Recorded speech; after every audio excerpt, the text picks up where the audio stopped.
नमस्कार दोस्तों, कैसे हैं आप सभी। आज की कहानी का शीर्षक है जीवन ठहरा नहीं। रात के अंधियारे में जब निंद्रा रानी पूरे जग को अपनी आगोश में समेटे लोरियां गा रही थी, सुधा की आंखों में न नींद थी न ही दिल में चैन। वो रसोई घर में भारी मन से बैठी आटे के लड्डू बनाने में व्यस्त थी। बीच बीच में जब नज़र कुछ धुंधला जाती तो आंखों से छलक आई वेदना को साड़ी के पल्लू से पोंछ पुनः लड्डू बनाने लगती। दिन भर में कितना कुछ बना लिया था उसने अपने छोटे बेटे अमित के लिए। नमकीन मठरी, मीठे पारे, चकली, गुजिया और भी न जाने क्या क्या, मगर दिल को अभी भी संतोष नहीं था। जो हाल घर से पहली बार हॉस्टल जा रहे हर बेटे की माँ का होता है, वही हाल आज सुधा जी का भी था। कैसे रहेगा इतनी दूर, मेरे बिना तो एक काम भी ठीक से नहीं कर पाता। पता नहीं ठीक से खाएगा पिएगा भी या नहीं, कौन रखेगा उसका ध्यान। नन्ही सी जान है। देश में सर्वाधिक प्रतिष्ठित इंजीनियरिंग संस्थान आईआईटी में 25वां रैंक पाने वाला 18 वर्ष मेधावी अमित सुधा के लिए अभी भी नन्ही सी जान थी, जो सुबह की ट्रेन से कानपुर आईआईटी जा रहा था। सुधा दिन भर के जतन से बनाए गए नाश्ते को बैग में व्यवस्थित कर रही थी कि पीछे से अमित रसोई में आ धमका। प्लीज़ मम्मी, सोने भी दो ना, कितनी देर से सोने की कोशिश कर रहा हूँ, मगर तुम्हारी खटर पटर रुकने का नाम ही नहीं ले रही है। और ये क्या क्या भर दिया बैग में। उफ मम्मी, कानपुर भारत में ही है, चीन में नहीं। वहाँ ये सब मिलता है। अमित की झंझलाहट से सुधा की आंखें पुनः नम हो गई। ओ मम्मी प्लीज़, अब रो मत मेरी प्यारी मम्मी, मेरा वो मतलब नहीं था। अमित अपनी दुखी माँ को बाहों में भर दिलासा देने लगा। मम्मी, आपका और पापा का यही सपना था कि मैं आईआईटी से इंजीनियरिंग करूं, और आज जब मैं आपका सपना पूरा करने जा रहा हूं तो आपका ये हाल हो रहा है। जब जतिन भैया एनडीए में गए थे तब भी आपका ऐसा ही हाल हुआ था। आपको तो खुश होना चाहिए कि आपके दोनों बच्चे आपकी ही दिखाई हुई राह पर आगे बढ़ रहे हैं, अपना मुकाम हासिल कर रहे हैं, और आप हैं कि यूं ही रोती रोनी सूरत बनाए बैठी हैं। मैं खुश हूँ बेटा, बहुत खुश। बस तुम्हारे दूर जाने से जरा सा मन भारी हो रहा था, मगर अब मैं ठीक हूँ। चलो चलकर सो जाओ, वरना सुबह आंख नहीं खुलेगी। अमित सोने चला गया और रसोई से निवृत्त हो सुधा भी लेट गई, मगर उसकी आंखों से नींद अभी भी कोसों दूर थी। मन ही मन अमित के लिए पैक किया हुआ एक एक सामान दोहरा रही थी। सब कुछ रख लिया है ना, कुछ भूल तो नहीं गया। थोड़ा लापरवाह है, कैसे ख्याल रखेगा अपना, कैसे रहेगा। और एक बार फिर सुधा के मस्तिष्क में उन्हीं प्रश्नों की पुनरावृत्ति होने लगी। सारी रात खुली आंखों से काटकर उठी सुधा ने ठीक 4 बजे अमित को जगा दिया। अमित तैयार हो अपनी मंजिल की ओर रवाना होने लगा। जाने से पहले तक सुधा को समझाता रहा, अकेली परेशान मत होना, 10-15 दिन में तो पापा ही आ ही जाएंगे। चाहो तो इस बीच मौसी के यहाँ चली जाना। मेरी चिंता मत करना, अब मैं अपना ख्याल खुद रख सकता हूँ। मम्मी के लिए ढेरों नसीहतें छोड़ अमित चला गया। उसकी नसीहतें सुन सुधा को बेटे के बड़े और समझदार होने का एहसास होने लगा। इतना बड़ा कि वो दुनिया का अकेले मुकाबला करने को तैयार है। उसे अब माँ की सुरक्षित आंचल की ज़रूरत नहीं, उसे अब मेरी ज़रूरत नहीं। ऐसा ही व्यथाओं में उलझी सुधा अमित के जाने के बाद अपने 4 कमरों में आलीशान फ्लैट में इधर उधर चक्कर लगा रही थी। किसी काम में मन नहीं लग रहा था, और सच पूछो तो अब काम ही क्या बचा था उसके पास। जब कुछ न सूझा तो न जाने क्या सोचकर सुधा ने अलमारी से पुरानी एल्बम निकाला और देखने बैठ गई। पहले ही फोटोग्राफ पर नज़र जम गई। आशीष के साथ पहली फ़ोटो थी उसकी। कैसे डर डर कर छुपकर आशीष के ज़बरदस्ती करने पर खिंचवाई थी। कितना छुपा कर रखती थी उसे, कभी तकिए के नीचे तो कभी अलमारी के पीछे अखबार के नीचे। फ़ोटो देखकर पुरानी मधुर स्मृतियाँ सुधा के मन को गुदगुदा गई। नया नया प्यार था सुधा और आशीष का। दोनों कॉलेज में साथ ही पढ़ते थे। दोनों के प्यार का आधार उसकी पारस्परिक समझ और दोस्ती थी। एक और जहां आशीष इलेक्ट्रॉनिक्स में पीएचडी करके इलेक्ट्रॉनिक गुड्स की मैन्युफैक्चरिंग यूनिट लगाना चाहता था, वहीं सुधा पत्रकार बन अपनी लेखन प्रतिभा के नए आयाम देना चाहती थी। दोनों अपने अपने सपने को साकार करने के साथ साथ एक दूसरे के सहयोगी होने के लिए भी वचनबद्ध थे, मगर आशीष के पेरेंट्स की एक दुर्घटना में हुई असमय मृत्यु से घर और 2 छोटी बहनों की जिम्मेदारी उसके कंधों पर आ पड़ी। फलस्वरूप आशीष को पढ़ाई बीच में ही छोड़ नौकरी करनी पड़ी और घर संभालने के लिए सुधा से शादी भी। दोनों ने सोचा था कि एक बार घर की गाड़ी वापस पटरी पर आ जाए तो अपने अपने सपने भी पूरे कर लेंगे। पिता के निर्धन से श्रीहीन हुए परिवार को वैभव की ऊंचाइयों पर पुनः प्रतिष्ठित करने को प्रतिबंध आशीष ने दोनों बहनों का विवाह की जिम्मेदारी से निपटकर बैंक से लोन ले ली, छोटी सी इलेक्ट्रॉनिक पार्ट्स की मैन्युफैक्चरिंग यूनिट लगाई और खुद को अनवरत परिश्रम की भट्टी में झोंक डाला। अपनी अथक मेहनत और लगन के चलते वे जल्द ही अपने क्षेत्र में स्थापित हो गए, मगर इस आयोजन में घर को बिल्कुल भुला बैठा। आशीष के सपने साकार होने के बाद सुधा भी पत्रकारिता का कोर्स करने की सोच ही रही थी कि गर्भ में एक नवीन सृजन की आकस्मिक उत्पत्ति के बाद घर संसार की जिम्मेदारियों से कुछ ऐसी उलझी कि आज तक नहीं निकल पाई थी। अपनी महत्वाकांक्षा को कब का भुला बैठी थी वो। आशीष तो पहले से ही घर को सुविधा के भरोसे छोड़ बैठे थे।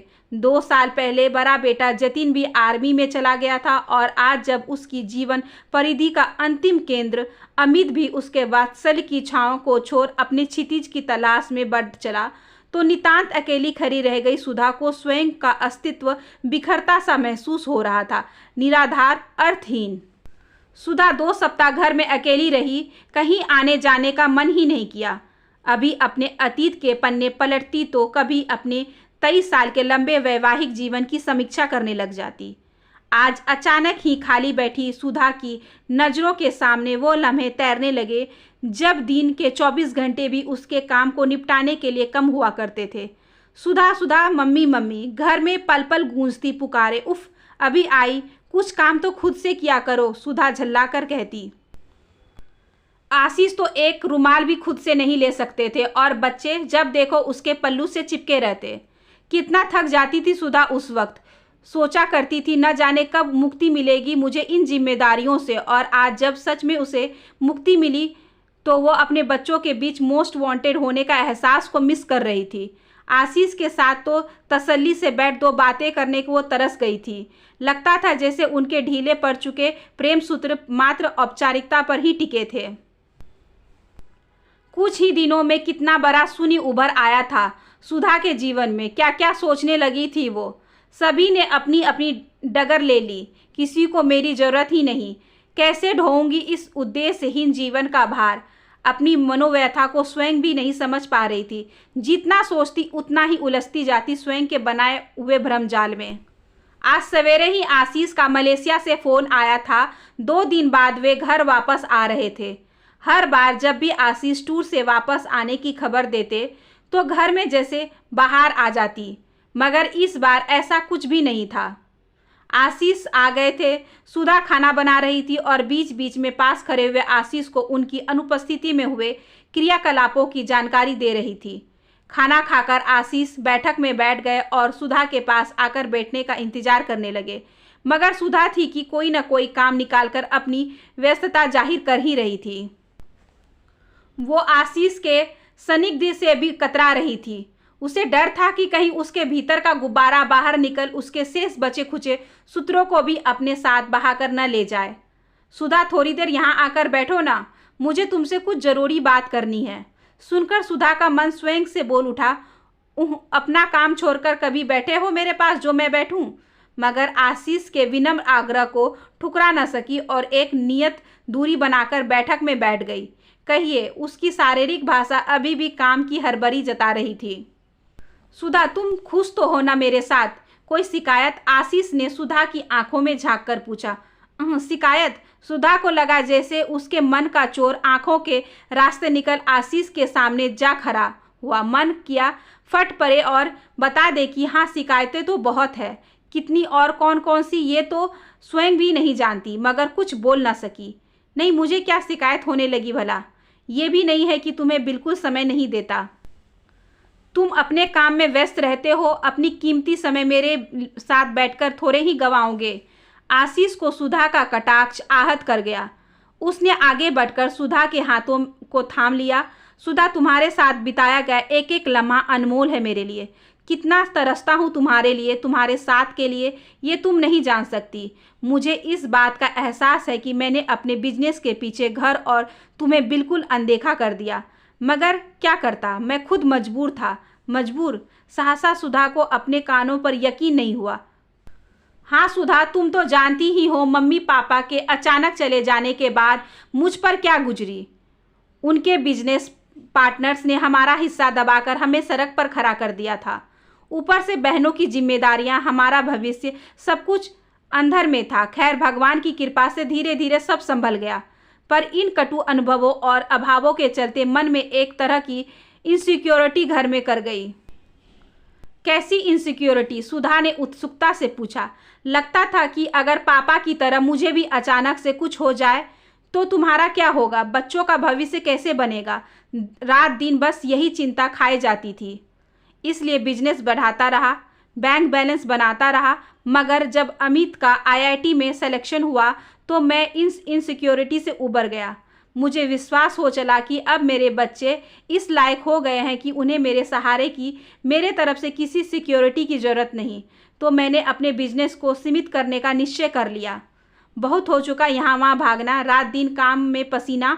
अब बस बाकी की ज़िंदगी तुम्हारे साथ सुकून से गुजारना चाहता हूँ और तुम्हारी लेखन प्रतिभा को निखरते हुए, आगे बढ़ते हुए देखना चाहता हूँ। ये क्या कह रहे हैं? मैं और लेखन प्रतिभा? वो सब तो अतीत की बातें हैं। नहीं सुधा, प्रतिभा कभी नहीं मरती। हाँ, अनुकूल परिस्थितियाँ न होने पर कुछ समय के लिए दब अवश्य जाती है, मगर उसका अस्तित्व कभी नहीं मिटता। तुम्हारे सहयोग और कर्तव्य निष्ठा से हम सभी के सपने पूरे हो गए, मगर तुम वहीं की वहीं रह गई और तुम्हें इसकी कोई शिकायत भी नहीं। मगर मुझे हमेशा यह ग्लानि रही कि मुझसे शादी कर तुम्हारी प्रतिभा का गला घुट गया। पर अब समय आ गया है कि तुम अपने बारे में सोचो और आगे बढ़ो। इस बार पीछे खड़े रहकर सहयोग देने की बारी मेरी है। ये अचानक कैसी बातें कर रहे हैं आप? अब कहाँ लिख पाऊंगी कुछ, मेरी तो सोच में भी जंग लग चुकी है। इस उम्र में नए सिरे से शुरुआत करना असंभव है।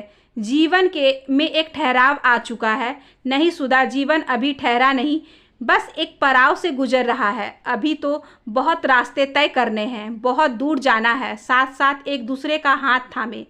सच, मैं तो सोचकर ही रोमांचित हो रहा हूँ। ऐसा लग रहा है कि असुरक्षा और चिंताओं की परिछाइयों से निकलकर इतने सालों के बाद अब हमारा समय आया है कि हम अपना जीवन अपने ढंग से जी सके, अपने अधूरे सपने पूरे कर सके। आशीष बोल रहे थे और उनका एक एक शब्द सुधा के हिमसाला बने मन मस्तिष्क को पिघलाता जा रहा था। तेज हुए रुधिर प्रभाव से स्थिर परी धमनियों को पुनः थरथराता दिया था। मन में समस्त पूर्वाग्रह तो न जाने कहाँ हवा हो चले थे और 23 साल पुराने जीवन में कुछ कर गुजरने के तूफानी उद्वेग उनकी जगह लेते जा रहा था। 2 दिन बाद अमित का फ़ोन आया। मम्मी, आप जर्नलिज्म का कोर्स कर रही हैं? आपने कभी बताया नहीं, आप लिखती भी हैं।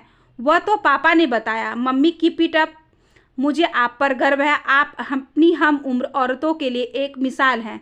Mummy, best of luck. Sudha बेटे की शुभकामनाओं से भाव विवल हो रही थी। वहीं थोड़ी दूर खड़े आशीष सुधा के चेहरे पर लौट आई वर्षों पुरानी चमक निहार रहे थे। एक पड़ाव पर कुछ देर ठहर सुधा का जीवन नए कुलाचे भरने को तैयार थे। आशा करती हूँ कि आज की ये छोटी सी कहानी आपको अच्छी लगी होगी। अगर अच्छी लगी हो तो please like, share and subscribe करें हमारे चैनल को, ज़्यादा से ज़्यादा शेयर करें और बेल आइकन को ज़रूर प्रेस कर लें ताकि अगली वीडियोस की नोटिफिकेशन आपके पास सबसे पहले पहुँचे। धन्यवाद।